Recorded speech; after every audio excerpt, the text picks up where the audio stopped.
Well, good evening, everybody. I apologize for not being on camera today, but as you know, I'm at work. I'm TJ. This is Mayhem's Amigos After Dark. Uh, Good evening, and I wish I was coming in today with some better news. Unfortunately, I'm not. Um, Earlier this evening, I was, for starters, Rage's wife got into our group chat, which she is a part of, and she proceeded to let us know that Rage has taken a very drastic turn for the worst. With that being said, he has been put on hospice. I don't know how long we have with him. But like I said, we were contacted today, and then I spoke with Rage's wife in particular for a little bit after that. And we were contacted to be informed that he was put on hospice. He has been refusing chemo and radiation for over a week. And at this point, it appears that we may not have much time left with him. I can honestly say that I'm pretty irritated.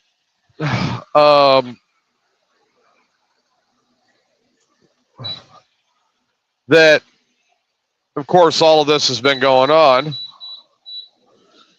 and it hasn't been easy. And anybody who thinks it has been easy, well, they are high. It really hasn't.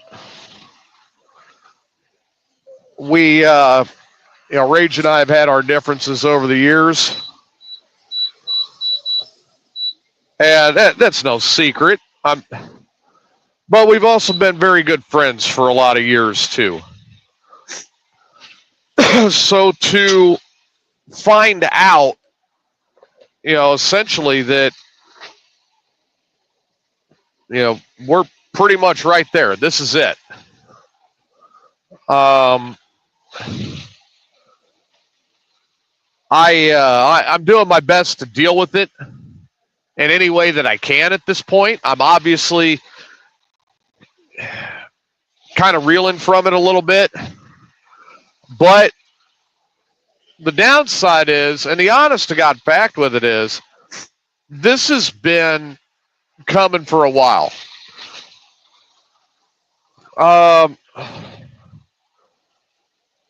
It's hard for me to really wrap my head around for the last year, or for the last 3 months even, that there's been multiple people that were there that I've been kind of keeping an eye on. And this last couple of months has not been easy.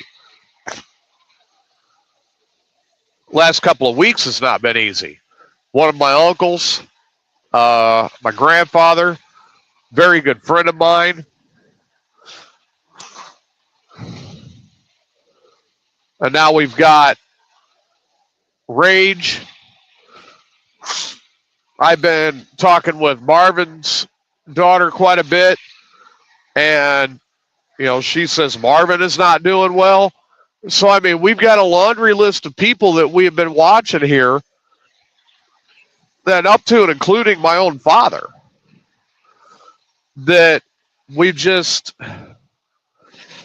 the pressure gets to you and then you break. And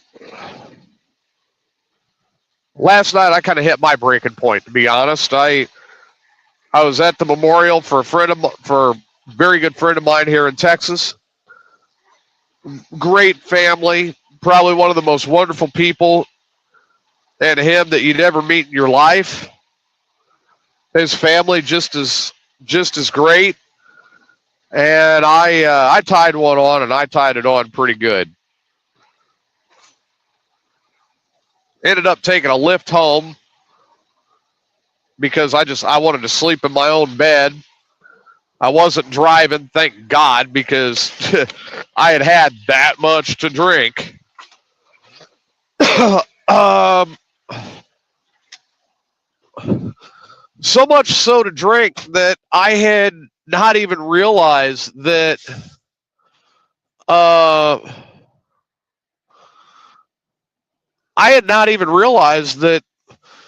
Rage's wife called me last night and called me to start filling me in, and I was just obliterated drunk. Luckily today, back at work. Of course, we all know when I go back to work, that's it. Alcohol gets put away. It's time to pay attention to what I'm doing.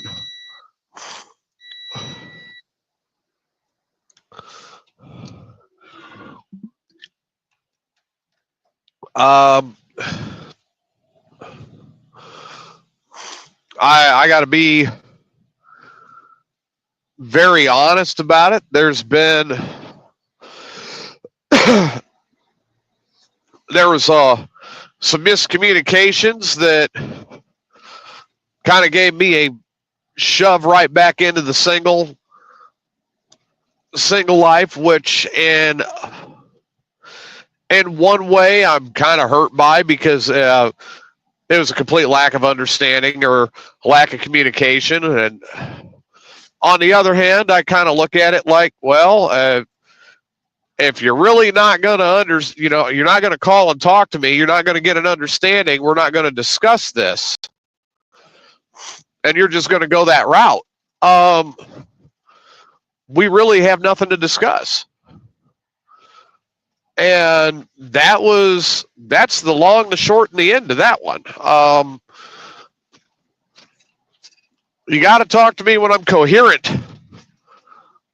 And that was not done. So the other thing that I tried to explain, and I have been trying to explain to a few different people, there's more going on than, just the deaths or impending deaths or any of that. Another thing that's been going on is the kids, and I'm trying to pay attention to my kids. And my kids are my life, as most of you guys know. Love them. I'll do anything for them, even when they're being assholes. The hardest thing that we've got to do now is, my ex and I were discussing my daughter, and there's been some decisions that were made that I'm privy to that I'm not going to discuss right now. But you know what? They're necessary. And that's life. That's how these things work. And, there's a lot of people that really just don't understand that that's how it's got to go. I'll be honest with as far as the relationship goes, like Adam and I have talked a lot, and he knew that there is definitely some concerns, to say the least, or there were. And because of those concerns, and kind of feeling like I was going back down a road already traveled, which is never fun, I gotta be honest that in a way, am I hurt a little bit, but in another way, I'm extremely relieved, because the more so than the fact that that's just over with is where I'm at was the just kind of the feeling of retreading back into an area that I'd left behind, and empty promises and the boulevard of broken dreams, and just I really did not want to trudge back down that. And it felt like I was, because every time I turned around, It was something else. And yeah, well, and Steve, you're absolutely right. But there was a lot of stuff that, I was actually in a really good place when she and I started this conversation, and I wasn't real happy with where things were going. I didn't feel like the relationship was getting traction and doing what it needed to do. And I would try to bring it up and I'd get, oh, well, I'm trying, or I would get, the things that were concerning me. But it was always me on the back burner. And one of the things that really probably concerned me more than anything else was a statement. What's happening, Mike? One of the things that probably concerned me more than anything else was a statement that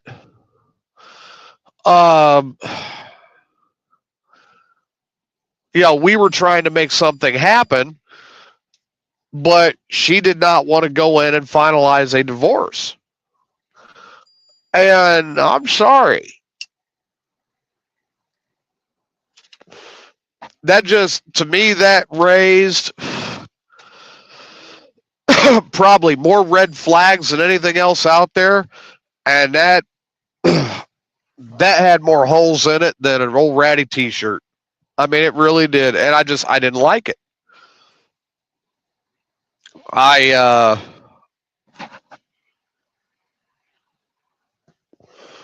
have not been, with everything that's going on, and Steve pays attention to every show, so he knows. And with everything that has been going on, I really haven't been in that normal mindset because of all this added stress.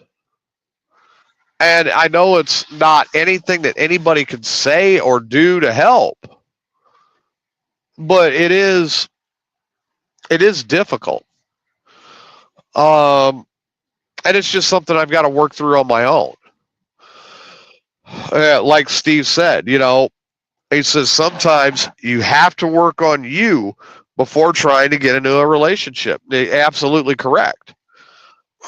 But the working on you should never stop. And I think that's one thing I try to relay to everybody is that work on you, it should never stop. You should be consistently and continuously working on yourself to find the best version of who you are.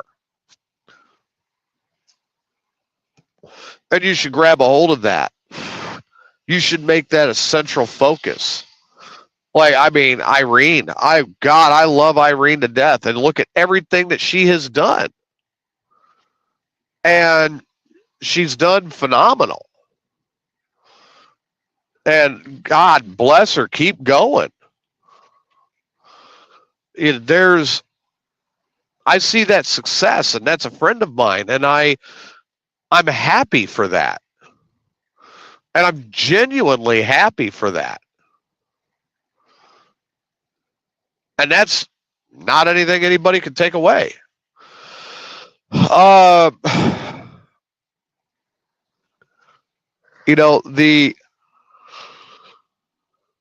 The fact is each one of us is all dealing with something.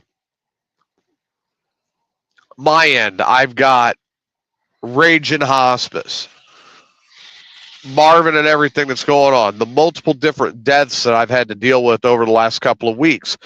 My dad in the hospital now. And the fact is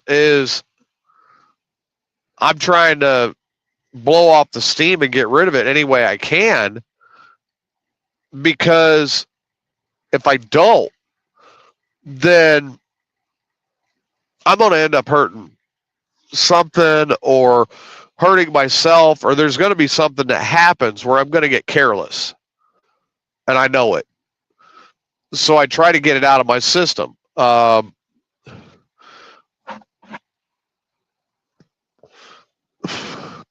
Almost certainly, I know anybody here can understand that. And I think one of the things that I wanted to talk about tonight was, yeah.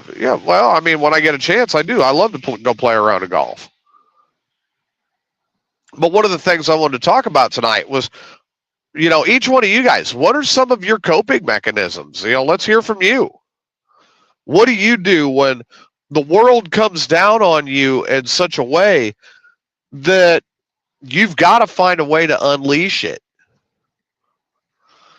and keep yourself together?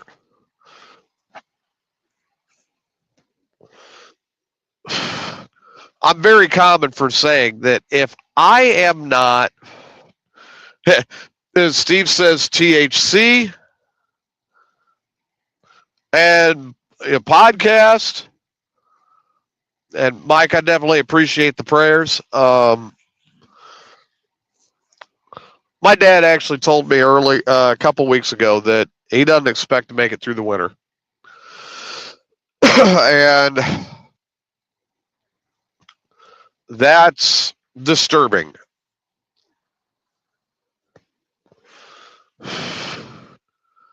My grandpa, my uncle, very good friend of mine, now my dad, and two more of my closer friends. And that's hard. Folks, that is difficult. And every day I'm still getting up and I'm still just trying to keep myself functioning. Trying to keep a window of, that person that I am and keep it there. And it's just really not right now.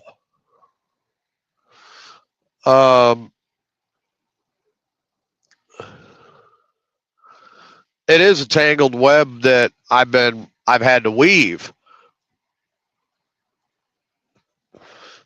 And not much anybody can say for it except that's how it is.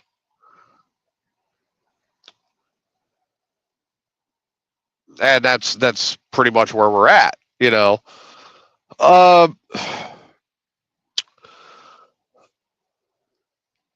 Steve, I love to go golfing. I've been riding a motorcycle a lot.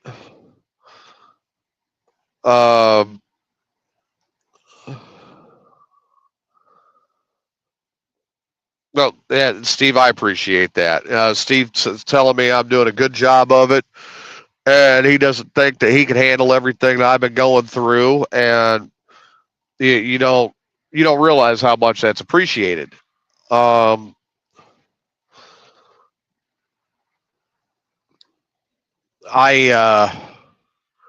have to admit that this is not an easy time, and there are days where when I get home, I just want to crawl up into my couch, go back to my bed, and just not get up the next day. I want to sleep. Today was one of those days, but that was mainly because of a hangover more than anything else.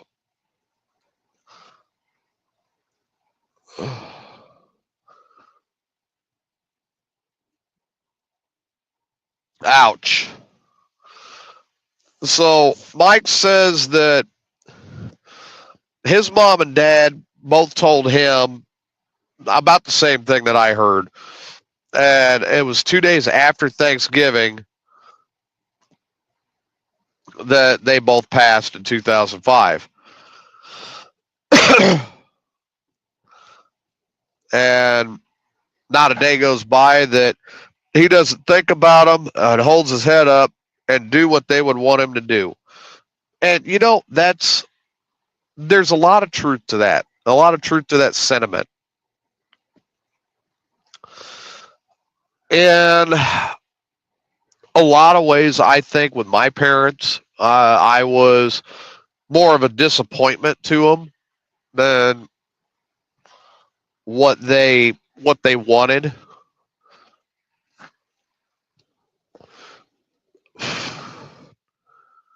And I could get that. I can understand that, even appreciate it to a certain extent.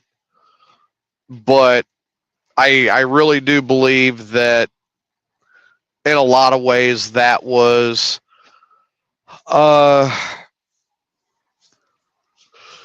that's kind of the tough pill to swallow. And I still do my best whenever I can.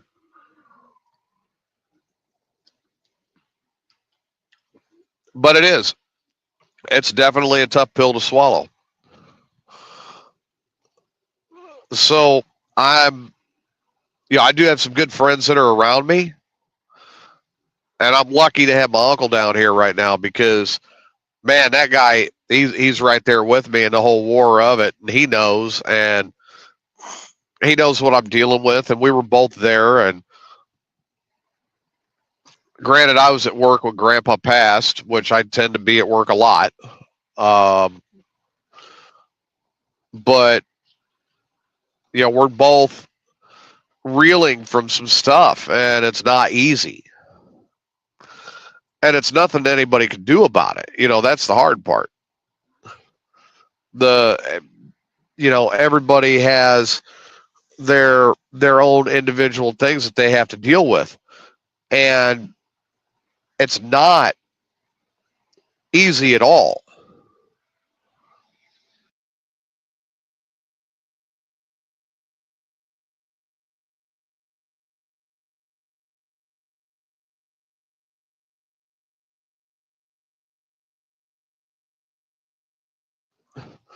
Boy, they got my trailer all ready to go for me.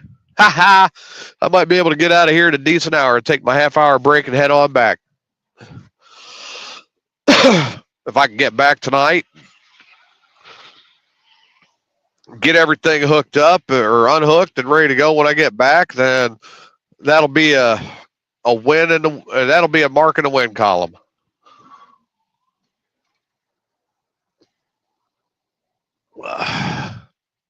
We all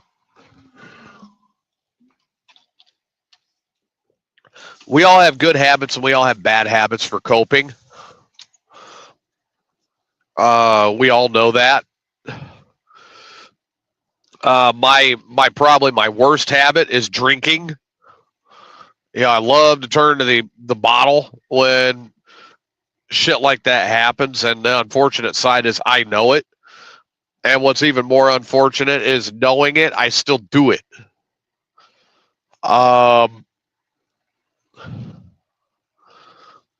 Last night I gave my liver probably more punishment than it deserved. Probably the worst I put it through in a while.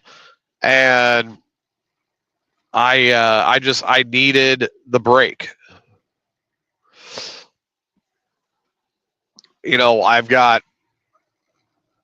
I know a lot of people that are just like, well, there have been some people who told me that I just need to get over it. And, it's no big deal. Just get over it, blah, blah, blah. And I'm going, well, it is a big deal, actually. And it's a big deal to me. And that's the hardest thing to hear,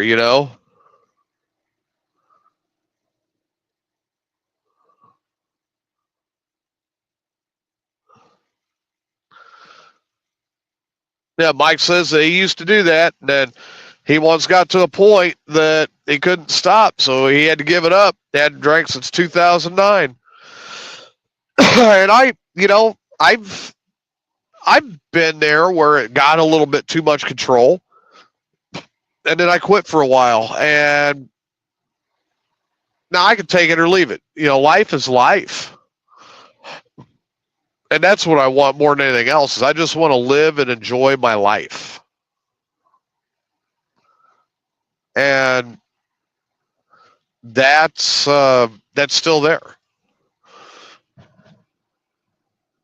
One of the things that I want to do in the future is I want to hop on a bike and ride it up to old Chicago and ride the old Route 66 on the bike. Few changes of clothes. My paycheck hitting, couple rolls of quarters, adios and via con Dios, you know. I want to ride the North to Alaska Highway. I definitely want to do some more fishing next year. And I'd like to be able to go hunting next year. Like to get my Camaro put back together, get a lot of things done that I've been putting off. And now I think it's right around the corner where I'm going to be able to do exactly that. I'm excited. I'm excited for that time. But I know that to get that, it came at a price. And it came at a big price.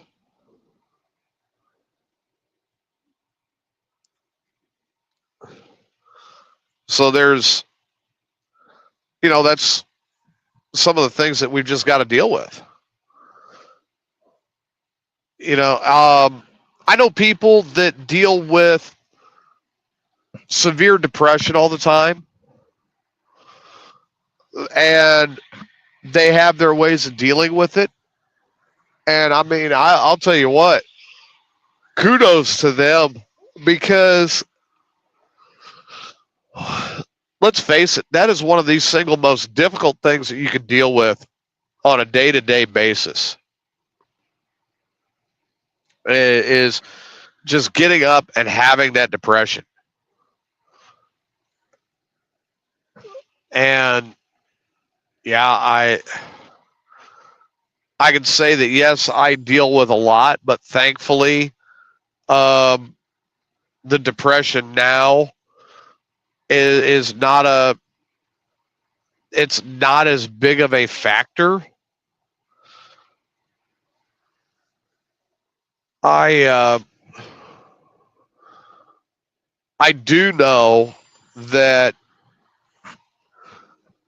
as far as where I'm sitting at right now, I'm just I know what's coming. And here's the thing, folks, is there are a lot of people that say it's easier if you know. It's not. It's really not. It's actually a little more difficult if you know. I have been kind of toughing all of this out for a while. And I'm at that point that it's just, we do what we got to do to keep trudging forward. So, I've known this is coming with Rage for a while. Here we are. He's refusing treatment, lashing out. He's taking it out on people that don't deserve it. And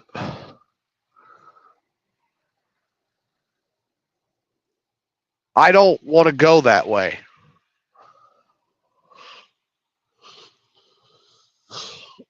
When it's my time, I want to go in a way that's very similar to how I've lived.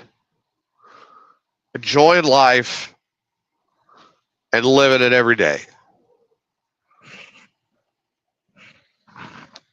And the biggest thing with that is, last few weeks I've had plenty of time to think about that.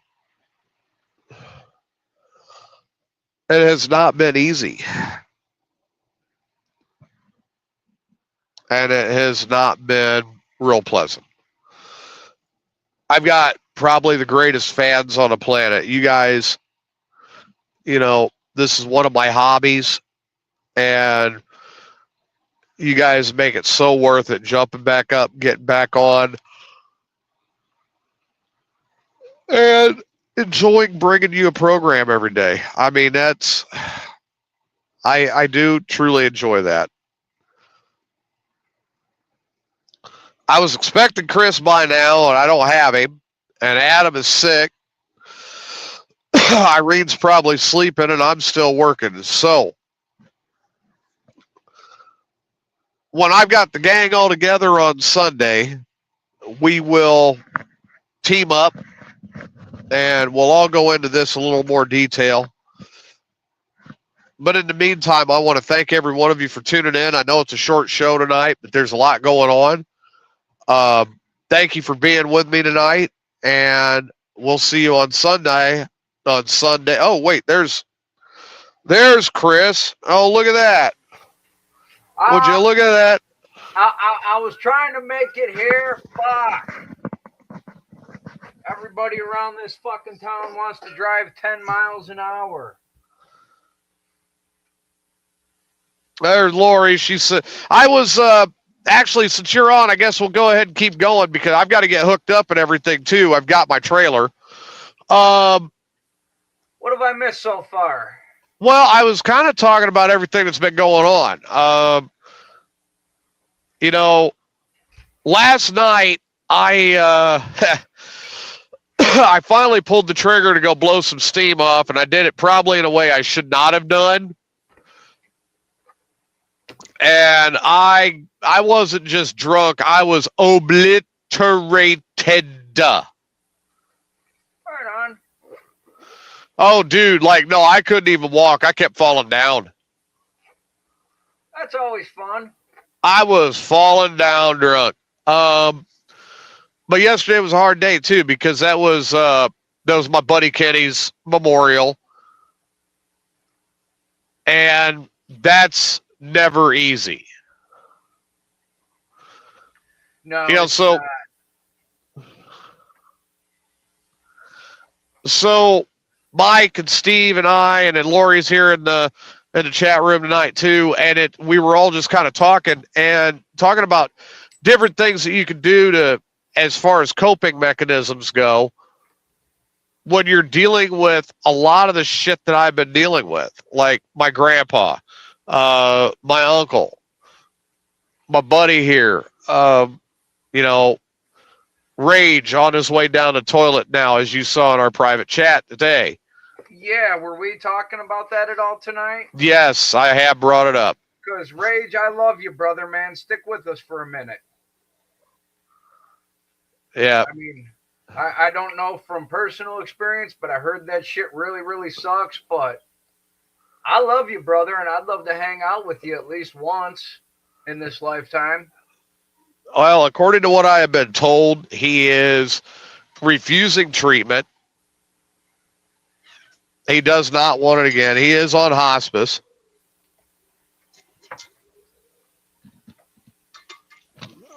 And we all know that word. Yeah, we all know what that means. Yeah.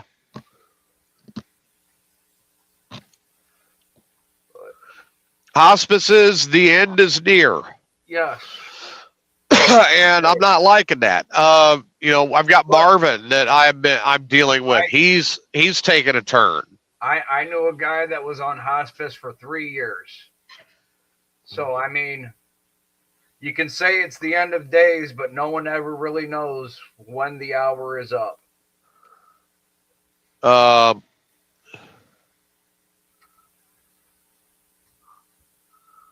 Steve, I'd say the same thing, but I don't want anyone to be responsible for cleaning up the mess, so we ain't going that way. Well, I still have the goal of getting Steve a hooker. I would like to do that. I wanted to play show and tell, and now I'm going to. This ain't your average fanny pack. Don't hold up a gun if you've got it. I'm not holding up a gun. Huh? I'm in love with this fanny pack because this fanny pack actually is a holster. You can't see it or nothing, but it's the coolest fanny pack ever. Well, yeah, it kind of looks like the dick in the box. Here, we'll remove that so we ain't showing it. But you open up the fanny pack, and that's the holster right there. Yeah. Well, hell. But yeah, there was another show that I am aware of that they showed off a gun and then they got banned on YouTube for a while. So, in fact, I'm surprised some of our earlier shows when the desk was on the other side of the room, I didn't realize it till the other day. I was looking back on a real early show. I had something on the wall that shouldn't have been there. A bong. A rifle. Yeah. No one ever saw it, and unless you're actually really looking, and I saw it, I'm, oh, shit. Well, you know what they say? I mean, they say no one here gets out alive. But that's one thing I don't understand about YouTube, because they have YouTube channels for gun nuts and guys who have appreciation for firearms. Yeah, but that's not the way we're listed. Right. Yeah, it all depends on how you put your headline and your title and all your details into YouTube. And that's why when I'm on my channel literally says anything goes, adults only, just so if something does happen to show up on camera or we say something, hey, we're marked for adults only. Right. I'll go back to it again and I'll say it that, like,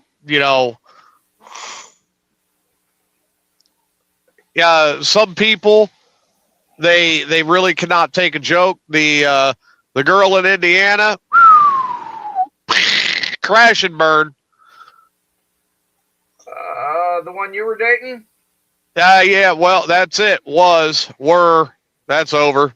Why? As of What last happened? night. Oh, I popped off an off-color comment because of how much my Lyft cost to get me home. Because it was a $340 Lyft ride to get home. Damn, from where? Yeah. Huh? From where? From Briarcliff back to my place in Kingsland. Oh, in Texas. Yeah. And What'd they do? Take you halfway across the state? boy, you would think they did with how much they charged me. Jesus Christ. But I've actually only ordered an Uber once. And I was a little sketched out. The driver barely spoke English and then took a phone call and proceeded to ask me for directions to the destination. Wow. I was like, dude, wow. Talk about instilling faith. An Uber driver that barely speaks English that needs to ask his passenger for directions. I think you need to find a new job, buddy. Yeah, no shit. Or at least learn the language. Well, with what he knew, he could probably be a good customer service agent. Was his name Peggy? This is Dave from AT&T. Man, your name is not fucking Dave. Well, how do you know? Because ain't nobody with an accent like that is named Dave. Hello, thank you for calling AT&T. My name is David. Oh, that's one of the first things I always say. If I got to deal with someone that's on customer service that has an accent, come on, dude, what's your real name? That's what I'm going to call you. His real name is Peggy. Well, if it is something we can't pronounce, then we will stick with Dave. Yeah, I get a kick out of that. Yeah. Just the whole, my name is Bob. No, it ain't. What? Your name is battery operated boyfriend? Dude, you can't even pronounce Bob. What's your real name? What's up, Mike? How you doing? Still yelling at me, but that's okay. He's yelling at everybody. I think he's got a hearing problem. That's what's going on. I had that problem earlier. I had to turn down the radio so I could find the address I was looking for. Oh, dude, that's not the half of it. There was something else that happened this week, too. Or rather, last week. I went and I renewed my medical card. I didn't talk a whole lot about that. And I probably should have. But I went and renewed it. And boy, I'm going to tell you what, that told me right there, my days of driving a truck are numbered. Why? 70% hearing loss in my left ear. Oh, that ain't nothing. I know deaf people that drive everywhere. I mean, my right ear is great. My left one, Hell, it's shot. I'm pretty sure I had a deaf taxi driver in Chicago once. You got to be deaf to drive a taxi in Chicago. Well, I knew it was sketchy when instead of like asking me directions, he held up a little map that said point to where you want to go. Not your house. I'd be afraid to be the main course.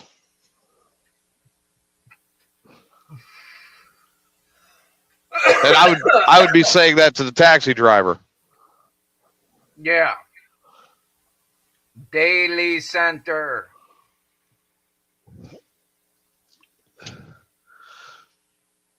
But I bet his name was Dave too. Probably. Did you know that the Sears Tower has over 800 miles of cable for the elevators? Really? Yeah.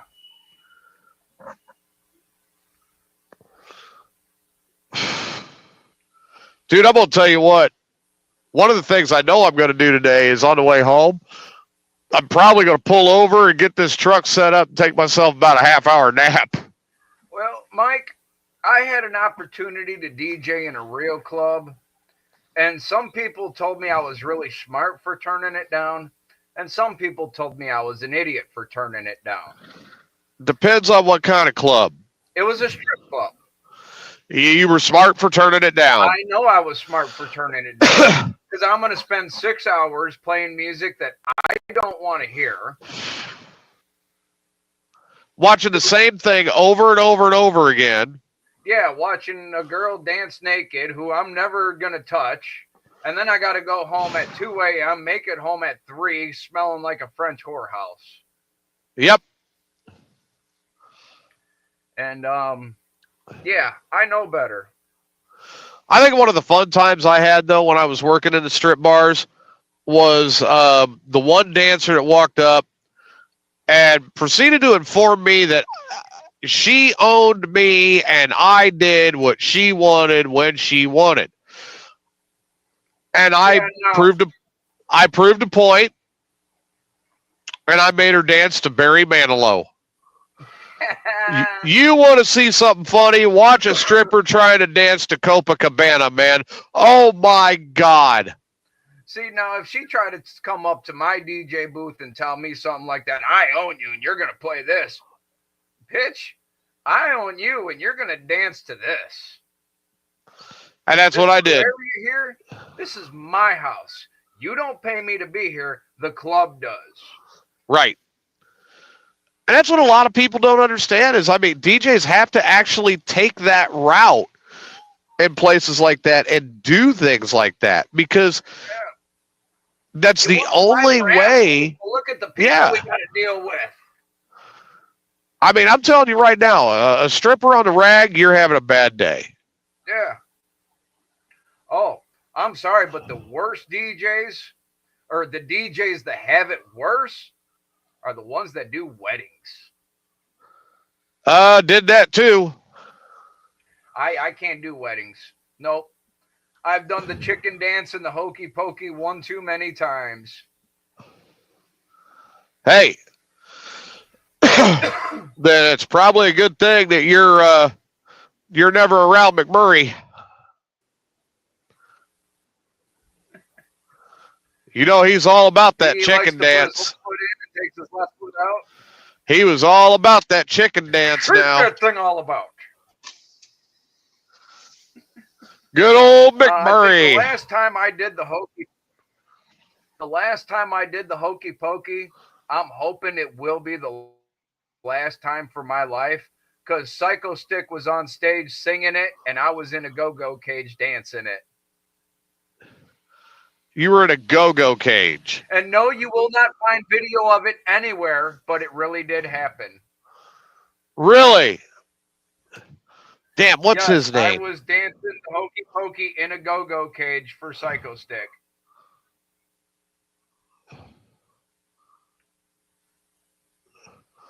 What was his name?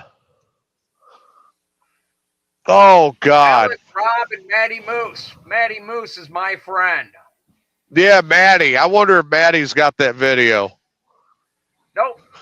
No one actually has video. They have video of the area all around, but no one actually got video of the go-go cage. Well, you tell Maddie that I said epic fail.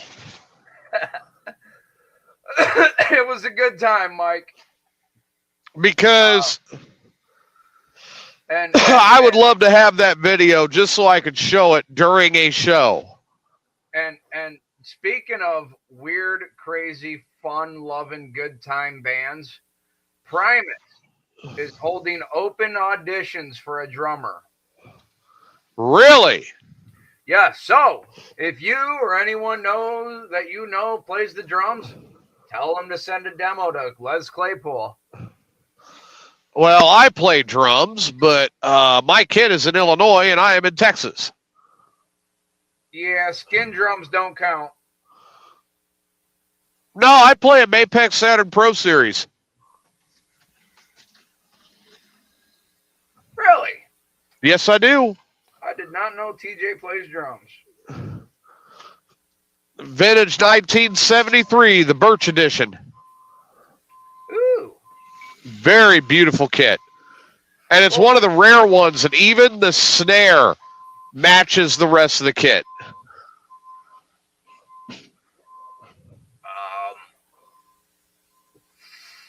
I'm trying to think, because the actual rarest snare drum in the world belonged to Neil Peart. And I think it was Metallica that actually borrowed that specific snare just because of its very unique sound. Yes. Well, fuck, I never knew that, TJ. If I would have known, we'd have been jamming years ago. Oh, yeah. I've got to get the kit out and clean it up and put some new heads on it. It's due for that.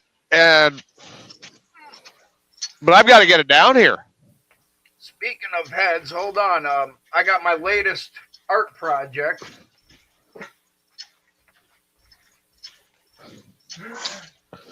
You know, I've heard that particular activity called a lot of things, but art has never been one of them. It's a work in progress. It's nowhere near finished, but we are painting drum heads now.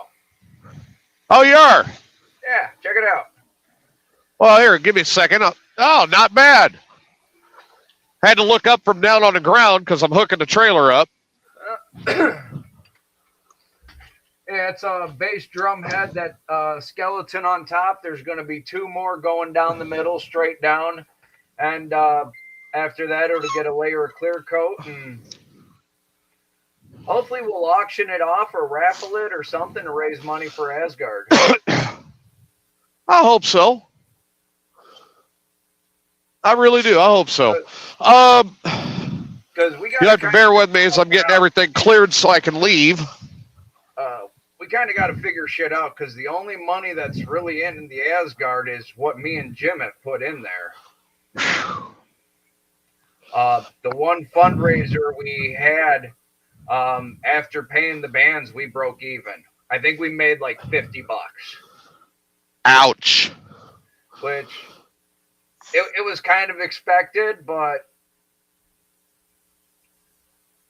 I mean, we had fun doing it, and that's all that really mattered.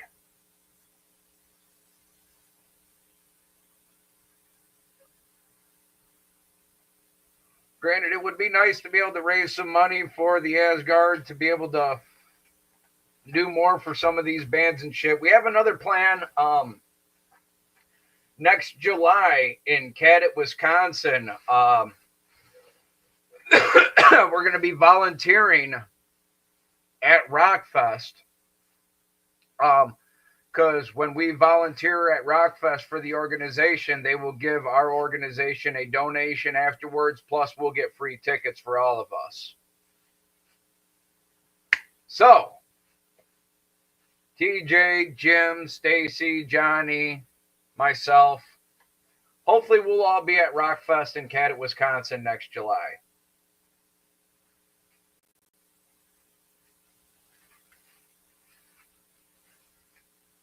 On my end, the only thing I can tell you on that is we shall see. Because, again, I'm in the boat of there's a lot of things that are going on. I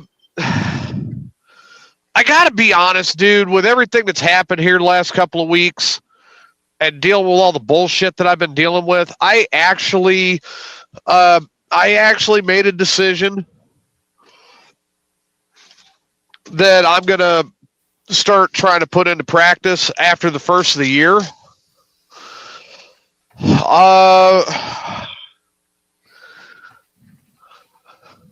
It's 2024. I got my 80% and what? 21? Yeah, I was 21 because I was still with the dog lady.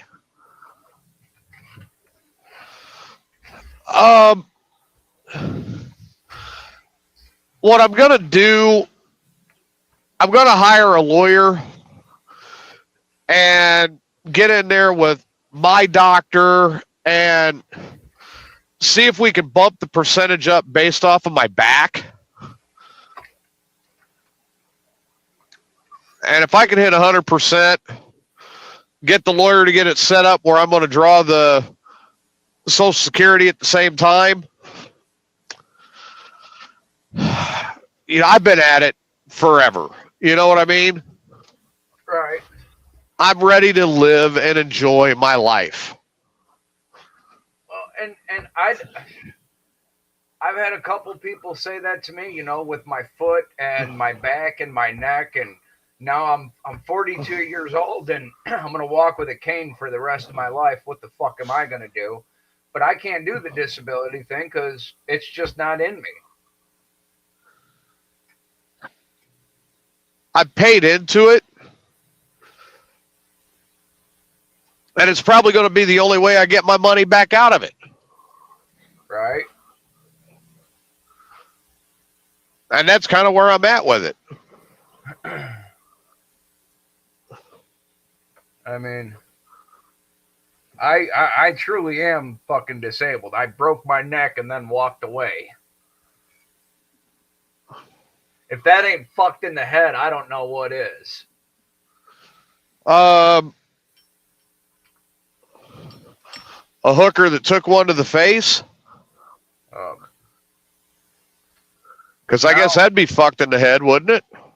Yeah. But now, hell, fuck, some days it's actually a struggle just to get moving in the morning. Oh, yeah, I know, dude. You know, and that's the funny thing. Like, I could sit here and look over the fence back at a time in my life where I could party after working a double shift, go out and party, get 2 hours sleep, get up, do it all again. And I was like, I could do that for a week straight. 2 hours sleep? Fuck that. I made sure I had my 8-ball in my pocket when I went to work. I'd go in there and still had the stamp on my hand, you know? Right, yeah, that's fuck.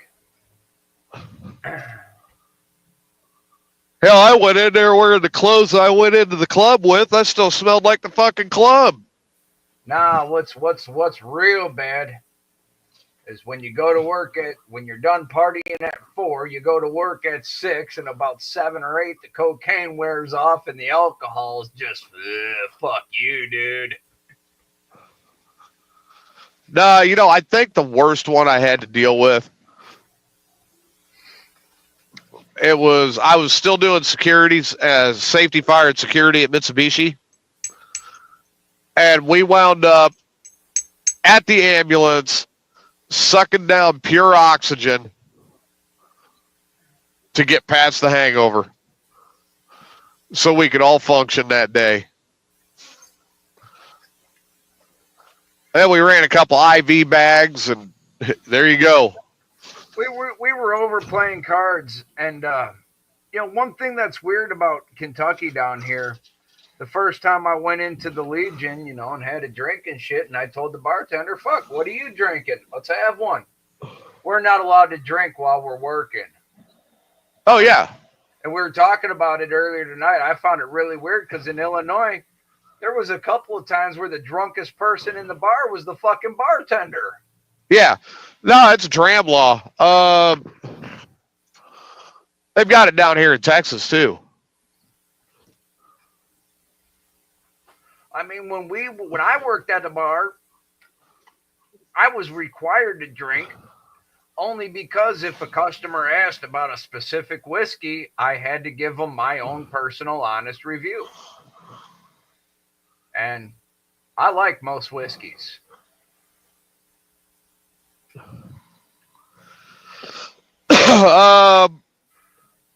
There's very few Turkey knob. like. My wife actually got me a bottle of some kind of whiskey.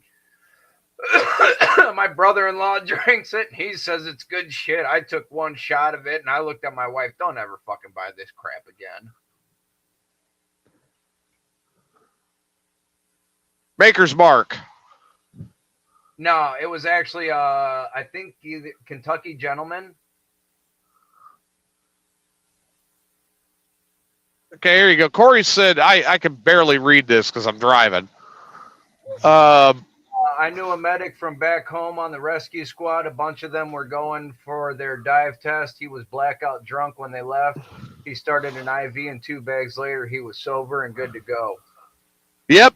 And that's pretty much it. See, the biggest thing when you're dealing with the after effects, like a hangover and crap, it's really the biggest thing that happens is you dehydrate yourself. Well, and I found the best thing, and I heard this from Dimebag Darrell, swore on their rider, there was always made to be sure that there was a case of Pediasure in the green room. And that Pediasure and that Pedialyte, that shit is amazing for a hangover. Oh, yeah. Giving you all kinds of good electrolytes. There's another one that's out now. It's called Liquid IV. And I've heard that's really good. Never heard of it. I'll have to check it out.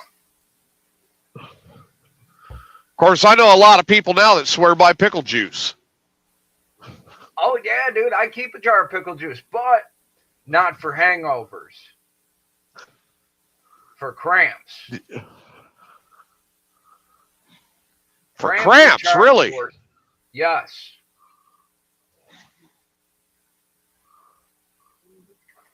Wake up in the middle of the night with a fucking massive Charlie horse. Just go to the fridge, take a swig of pickle juice. About 3 minutes later, it's gone. It's almost like I never thought of that. a deep tissue massage in the leg.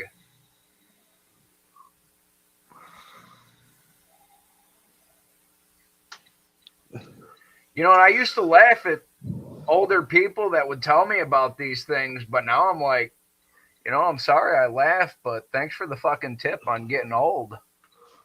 Yeah, I mean, they weren't stupid. No. Like, I got a student out here, he's like, oh, no, I won't do that. I'm like, dude. Oh, a student from the school, right? This is a kid that I looked at him and I'm like, if he passes, it'll be a miracle. You want to know why I said that? Why? Because every time I turned around, he looked like he snorted up a powdered donut. Well, that's just a matter of waiting 3 days. He passed. Weed takes a little bit longer, but I found out I can go to the nutrition store, get the right stuff, and pass any drug test tomorrow. But I ain't going to cheat. Because knowing my luck, some way, somehow, I'll get caught.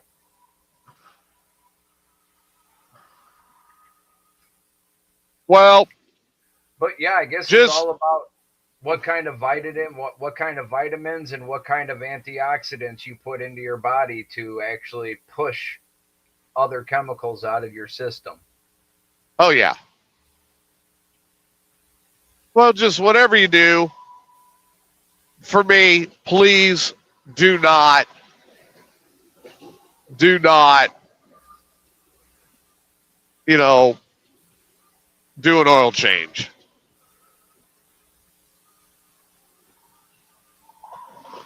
Why? Are you aware of what the oil change is when you're talking about a piss test?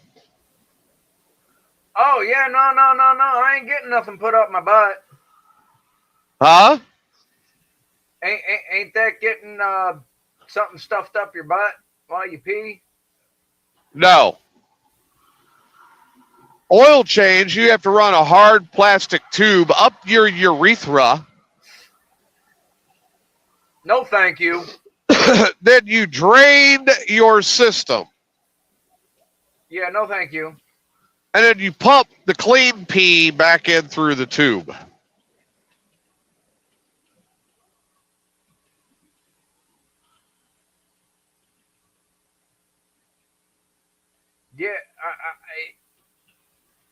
Yeah, I'm a firm believer in karma, and the only person I'm trying to cheat is the IRS. Oh, why is that? Why? Because of taxation without representation. I thought you were represented by Marjorie Taylor Greene. I represent myself. There ain't no government institution out there that actually represents me or my own personal interest. So, with that being said, every time I pay some sort of tax, it's taxation without representation.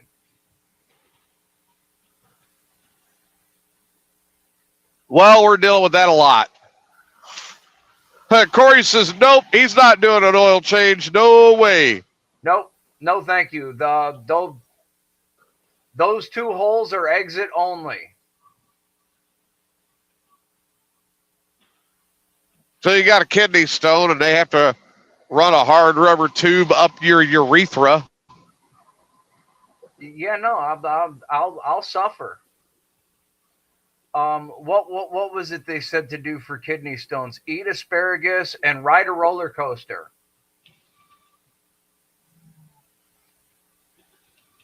Which I got no problem eating asparagus. I'll eat that shit all day long. And roller coasters. I love asparagus. Roller coasters. I haven't been on one since I broke my neck. Well, I'm ready to find out.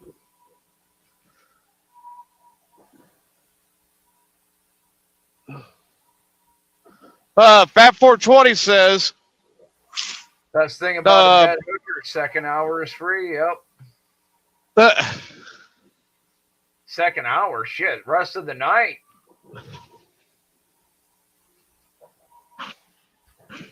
I don't think I ever want to try a dead hooker.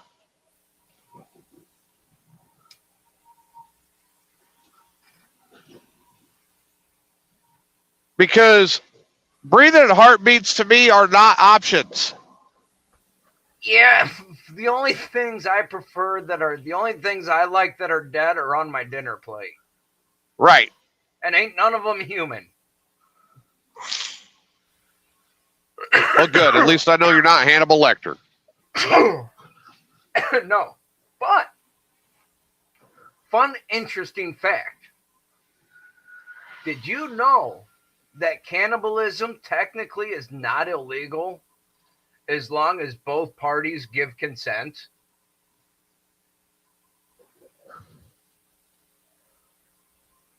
No, thanks.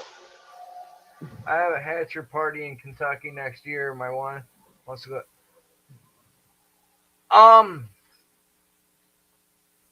You ain't gonna go to jail. It's like a traffic ticket down here. They have medical, and they're actually really pushing the medical program. So I think recreation will follow shortly after. But I've never been busted, so I don't know for sure. But I've told they'll just take your weed and fucking give you a traffic ticket. I've also heard it is decriminalized in Louisville. But if you're going on one of the bourbon tours, you really don't need no weed because that bourbon is good. Right. Oh, shit. But yeah, bud, I'll tell you, that's just been, and I mean, I got to give everybody credit, especially our fans, you know. What a big help that all you guys have been, because honestly, if I wasn't doing the show, I don't know if I'd be out of my own head. And also, Corey, if you do come down and go on a bourbon tour, hit me up, dude, because a lot of them bourbon tours actually run right through my neck of the woods over here. Well, there you go. We got. So that being said, I do want to dive in a little bit more. Adam, to get on to bed soon. Everybody, prayers to Rage's family. And Chris, your final thoughts tonight. Well, man, it's been a good chat, people. Final thoughts. You know me, always listen to independent music. Go to a local show. Check out a band that's playing at a bar. Tickets will be way cheaper than going to a big show, and it's a little more intimate experience, and you never know who's going to be the next big name in music. I mean, straight up, Metallica started playing at the bars and in their buddy's backyard. So, that being said, always keep the rubber to the road, and we'll always watch for motorcycles and rock and roll, people. We'll be back. It's going to be another early show on Sunday. Figure about 2 p.m. again because I'm working. We are in the peak season, folks, so be ready for erratic times, and I do apologize for that. Everybody, Santa Claus delivering all the Christmas presents for you people. Yeah, pretty much. There's not going to be a big red nose on my truck, though. Did you know that there's actually a trademark on Rudolph's red nose, and that's why you don't see it anywhere else except for on specific Rudolph shit? Oh, really? Yep. Huh. I did not know that. That's why there's a couple other Christmas movies where you don't see Rudolph's red nose because of the trademark on it. See, I would be more willing to put a big screaming angry duck on the hood. Not going to drive around wearing the Santa hat? Nope. Fuck that. So everybody, take care of yourselves. We will see you on Sunday, and we'll bring you a decent show on Sunday. Thank you for tuning in and listening to me ramble. Check in on your loved ones. Make sure that they're doing okay. Prayers to Rage's family and Marvin's as well. Adam, Marvin, Rage, I'm sending Adam, get better soon. We want to see you back. And everybody, the chat room, thank you for helping us build this show back up. Let's keep going because we're having a lot of fun doing it. We want you to join us as well. I'm TJ, that's Chronic Chris. And remember, if you're walking behind somebody that's got the walking farts at the store, You better be ready, because that's just a warning. We'll see you next time on Mayhem's Amigos. Good night. Peace.